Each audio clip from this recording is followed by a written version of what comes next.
So the new killer was released in the test servers today. She is called the Spirit. First I'm going to talk about her abilities, but for those of you who already know, please stick around because I am actually going to talk about the files that I found in the game that show off things like new clothes that are to come, including for other killers and what her prestiges will look like. The first ability we have for her is Spirit Fury. For each pallet you break magnifies the wrath of the entity after breaking 4, 3, or 2 pallets depending on your tier. The next time you are stunned by a pallet, the entity will instantly break it.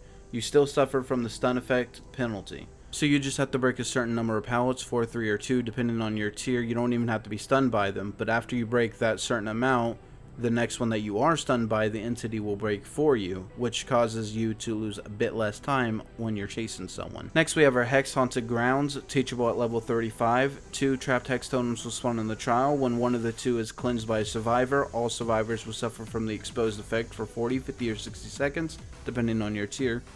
And the remaining totem will immediately become a dull totem. So what that means is when one of them is cleansed for 40, 50, or 60 seconds, depending on the tier, every survivor is now 1 hit down. Now I personally like this, and say you mix it with something like Ruin, so they go and try and find Ruin's Hex, and they actually end up cleansing the totem for Haunted Ground.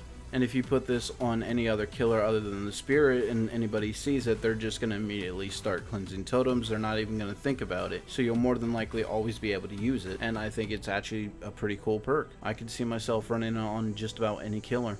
And now we have our last ability, Rancor, teachable at level 40. You become obsessed with one survivor. Each time a generator is completed, the obsession can see your aura for 5, 4, or 3 seconds depending on your tier.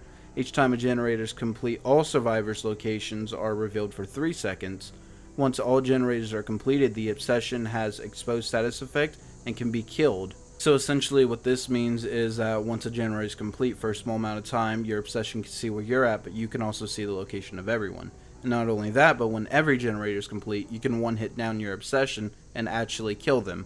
I'm assuming the same way that you would use with a Mori. Her right click ability is Yamako's Haunting, which allows her to enter the ethereal plane and reappear in a new location. By tapping and holding right click, the spirit departs the physical body, leaving behind a husk. While it's active, the spirit travels freely to new locations, moving faster for a short distance, but she is still confined to movement with the physical environments and surroundings. The spirit leaves the physical plane, losing sight of all survivors. She can, however, still sense the scratch marks left in the environment by them. The spirit will produce an audible curl at her location, and once the power is ended, the spirit retains her speed boost for a brief moment and her husk fades away, and it has a 20-second cooldown. Now for everybody who's stuck around, I just wanted to show you some of the stuff that I found when I was going through the game's files for the spirit. First off, there will be a new set of clothes coming in for many characters that has an ancient Japan vibe to it. You can actually get into the game files and find the outfits right now on many of the characters. But it's not just survivors getting new clothes, the trapper's actually getting a pretty cool new metal makeover that I like a lot. So chapter 9 will appear to be called Shattered Bloodline.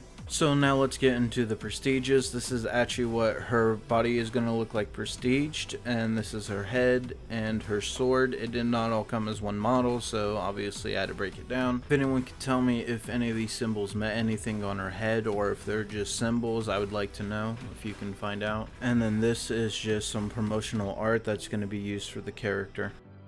So that does it for this video. I am going to show you guys here some skins for the new character, although most of them are recoloring, so I did leave a lot of them out. This first one here is actually my favorite. So in the comments, tell me if you guys are excited for the new killer. Can you not wait to play her? Normally these tests only last about 2 weeks, so hopefully console players will be able to play her soon along with everybody else. And also let me know which of these skins is your favorite. Mine is that first one along with the prestige skin, which I really enjoy and can't wait to get.